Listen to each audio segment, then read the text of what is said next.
เราเดี๋ยววันนี้เราจะไปน้ำตกคลองมะเดื่อนะคะเรานอนที่นั่น1 คืนค่ะ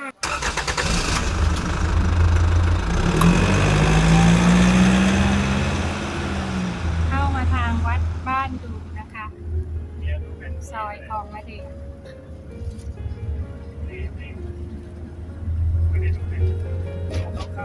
วันนี้เราจะเข้าไปสวนลุงพร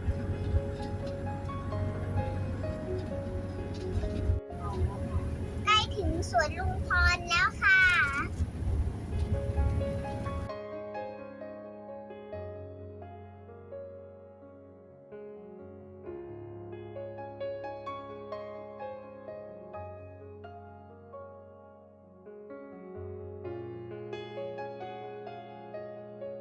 ทางเข้าน้ำตกคลองมะเดื่อจะมีเป็น2ช่วงนะคะคือช่วงแรกจะเป็นช่วงถนนที่ลาดยางมะตอยนะคะส่วนช่วงที่2ก็จะเป็นช่วงถนนดินทางจะขรุขระนิดนึงรถยนต์ที่สามารถวิ่งเข้ามาได้ก็จะเป็นรถที่ไม่โหลดเตี้ยนะคะเป็นรถวิ่งเข้ามาได้ทุกประเภทเลยแต่ต้องเป็นรถที่ไม่โหลดเตี้ยนะ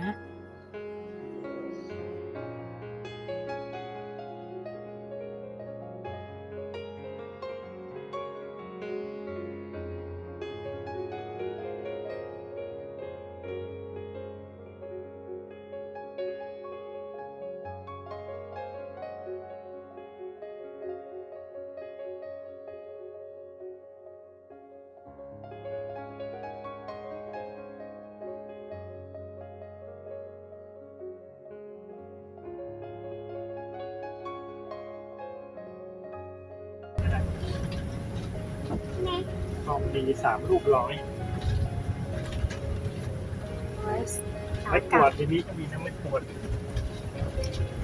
ซื้อจากสวนลุงพรไปเลยก็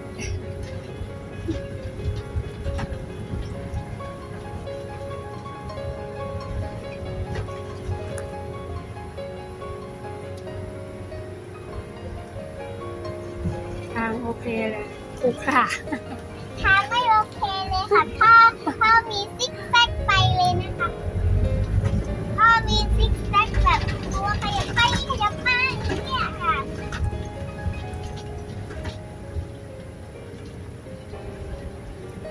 เนี่ยช่วงหัวส้มโอเต็มต้นเต็มโต้เลยค่ะ เต็มต้นค่ะ เต็มโต้เลย เนี่ยรถกำลัง กำลังเต้สวนกำลังเต้ติดเกาะสวนลุงพรอีก100 เมตร100 เมตร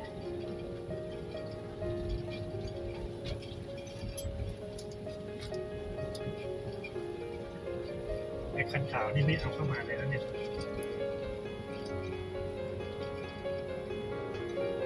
แต่สวนกำลังเป้ก็นี่รถเยอะเลยเนี่ยสวนลุงพรใช่ไหมเนี่ยรถเยอะเลย น่าจะใช่ มีหลายสวนเลย เนี่ยสวนลุงพร เขาจอดอยู่ใต้ต้นนี้ส้มโอ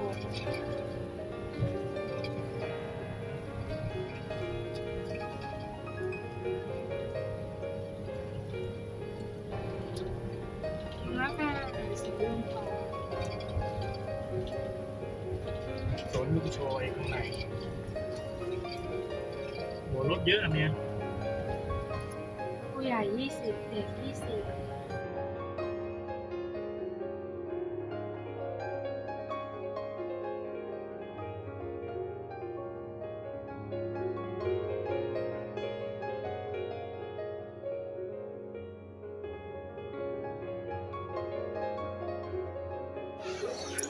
ตอนนี้อยู่คลองมะเดื่อ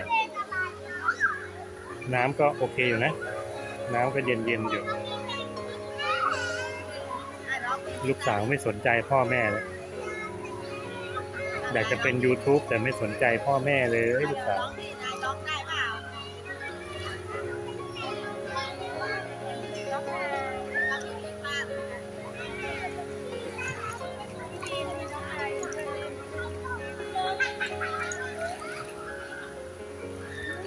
คนก็เยอะเหมือนกันนะ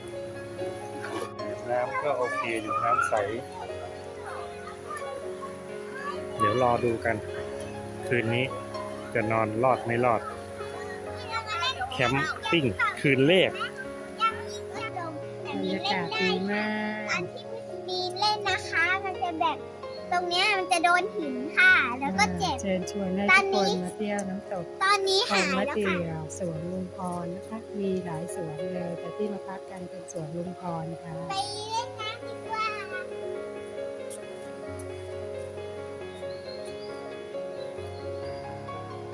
ไปเล่นน้ำเนี่ย ลูกสาวอยากไปเล่นน้ำอีกแล้ว แต่เช้าเลย อันนี้ก็จะเป็นบริเวณแคร่ก็จะให้เช่าแคร่ละ100 แต่ถ้าเป็นหลังแบบนี้ก็200ค่ะ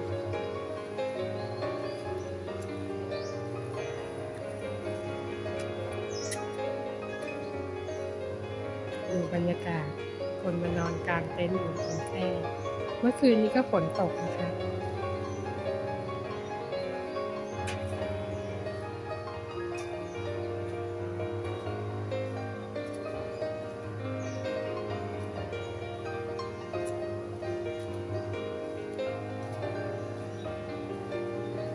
เราจะนอนอยู่กันใต้ต้นส้มโอเลย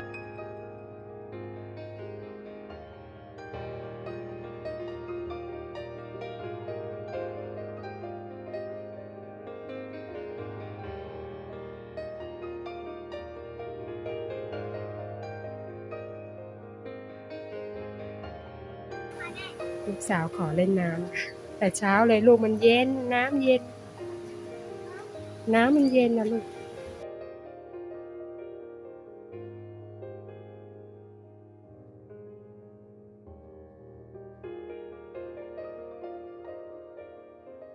เดินระวังลูก ระวังมันลื่น ลอยแค่ลอยตัวเหรอคะ แค่ลงไปเดินก็พอค่ะ แต่หนูอยากเล่นน้ำเราให้เพื่อนมาเราให้นายมาเล่นน้ำกับหนูก่อน น้องนายยังไม่ตื่นเลย น้ำใสมากเลย น้ำใส เพื่อ มาน กเลยค่ะ ๆมองเห็นหินเลย มองเห็นหินเลยนะคะ แต่มีใส่ขาสั้นค่ะไม่ต้อง ค่ะ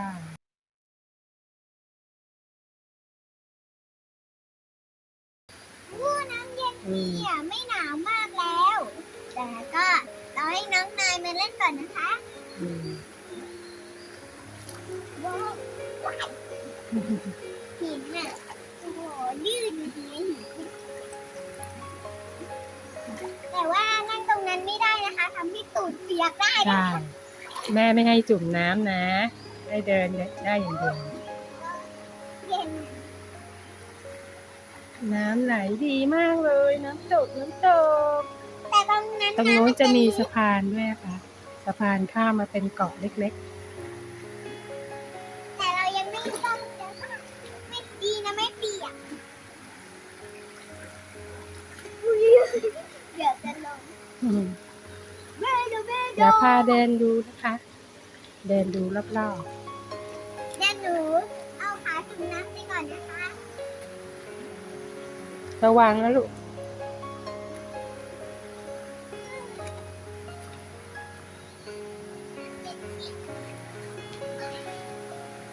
เดี๋ยวลองเดินไปที่สะพาน น้องมีนมาเล่นตรงนี้สิ ตรงนี้แม่จะได้มองเห็นน้องมีน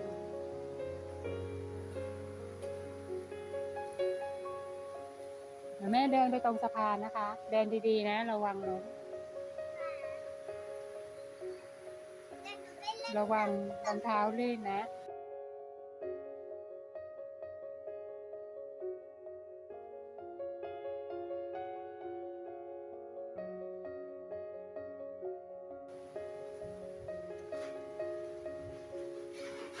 ผมเริ่มตื่นกันแล้ว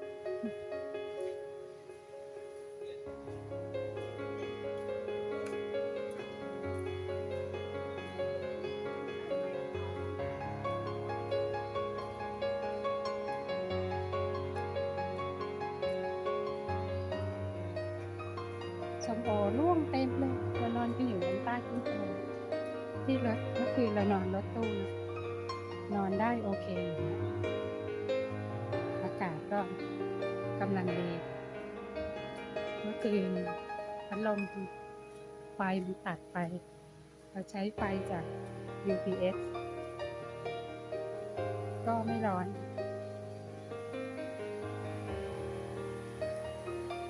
อันนี้เป็นสะพานว้าวบรรยากาศดีมากเลยแนะนำถ้าใครอยากมาเที่ยวก็มาสวนลุมพรนะ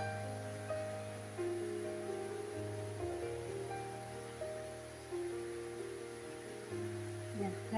ร่เขาก็จะให้เช่าตัวละ100สามารถยกมานั่งที่น้ำตกได้เลยพอเสร็จแล้วลุงเขาก็จะเดินมาเก็บแพร่ยกขึ้นข้างบน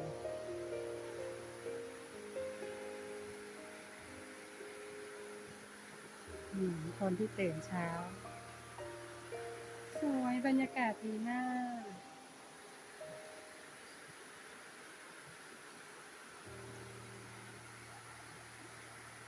คลิปหน้าก็รอติดตามดูว่าเราจะพาไปเที่ยวที่ไหนนะคะครั้งนี้ก็อาจจะต้องขอจบคลิปน้ำตกคลองมะเดื่อที่สวนลุมพรนะคะครั้งหน้าพาไปที่ไหนลองติดตามช่องน้องมีนพาเที่ยวนะคะเดี๋ยวจะเล็กเราจะห่วงเล่นน้ำตกแล้วไม่มา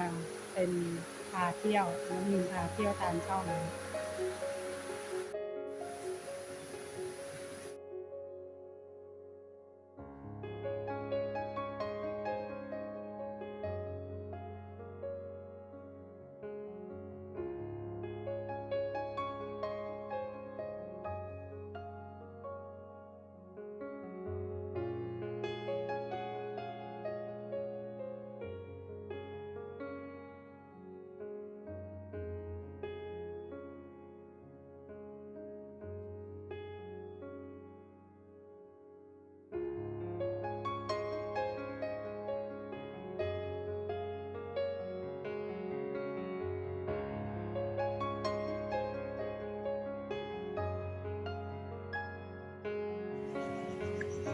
ต้มมาม่าใส่ปลากระป๋ง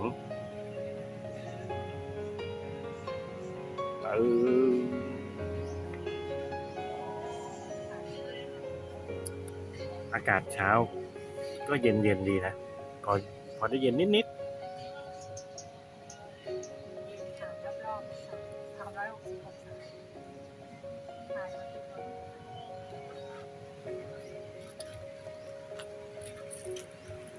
ส้มโอสวนลุงพรเยอะมากเลยนะ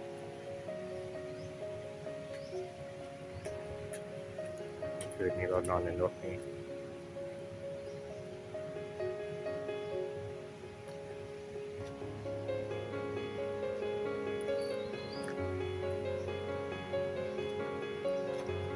เป็นลานจอดรถข้างในนู้นก็ต่างเต็มอยู่ในห้องน้ำอยู่ตรงโน้น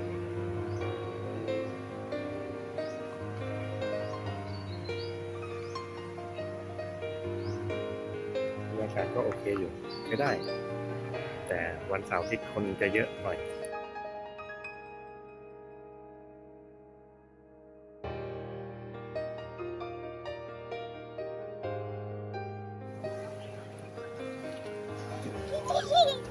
น้ำใสๆเย็นๆ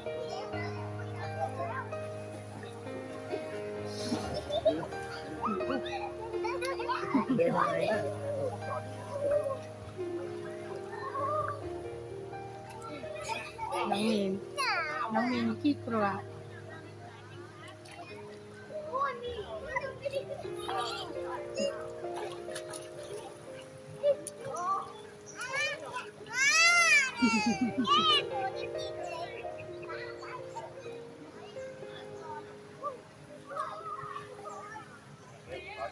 เนี่ยมีทางลงดีๆด้วยนะคะ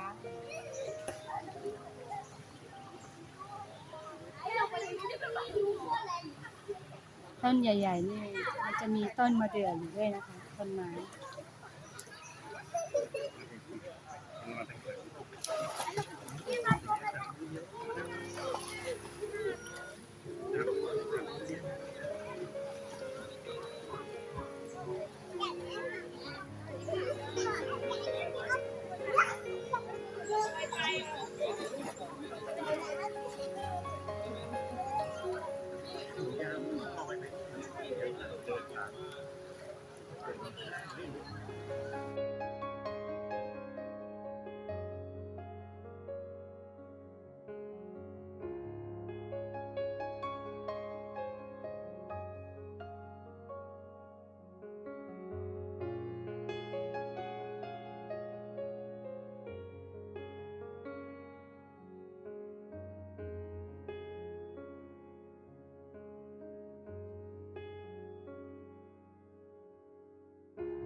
น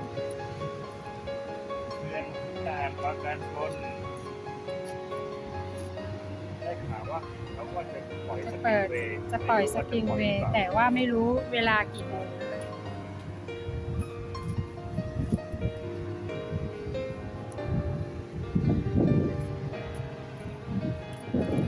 แล้วก็มีบันไดด้วยแม่ เมื่อคืนเรานอนกันอยู่ที่สวนลุงพรค่ะ นอนในรถตู้ครั้งแรก รถตู้ก็ยังไม่ได้ทำอะไรนะคะยังเดิน ใส่ไหมเดี๋ยวเผื่อ จากที่เขื่อนเราจะไปไหนต่อ เห็นว่าจะไปวัดมณีวงศ์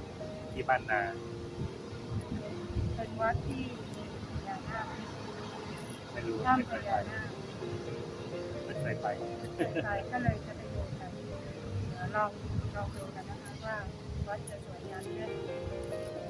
เพราะว่าเป็นถ้ำพญานาคน้องมีนไปไหมคะ ไปค่ะ วัดมณีวงศ์ วัดมณีวงศ์ โอเค ลองดู ลองดูนะ ตา คะ มนะคะ เดี๋ยวเราไปเจอกันที่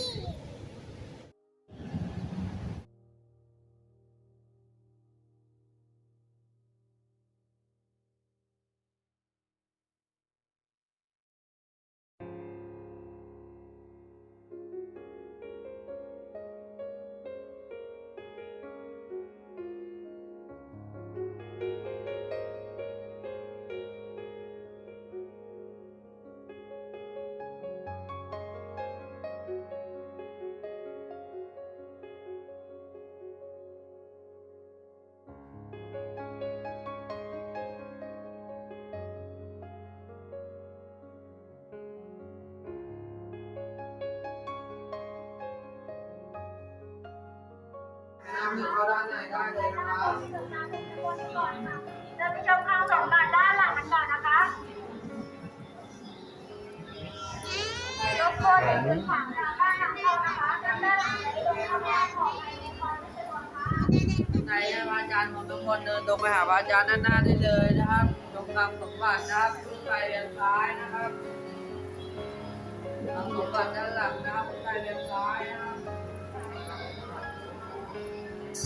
ในพระอาจารย์สวรรค์นะครับ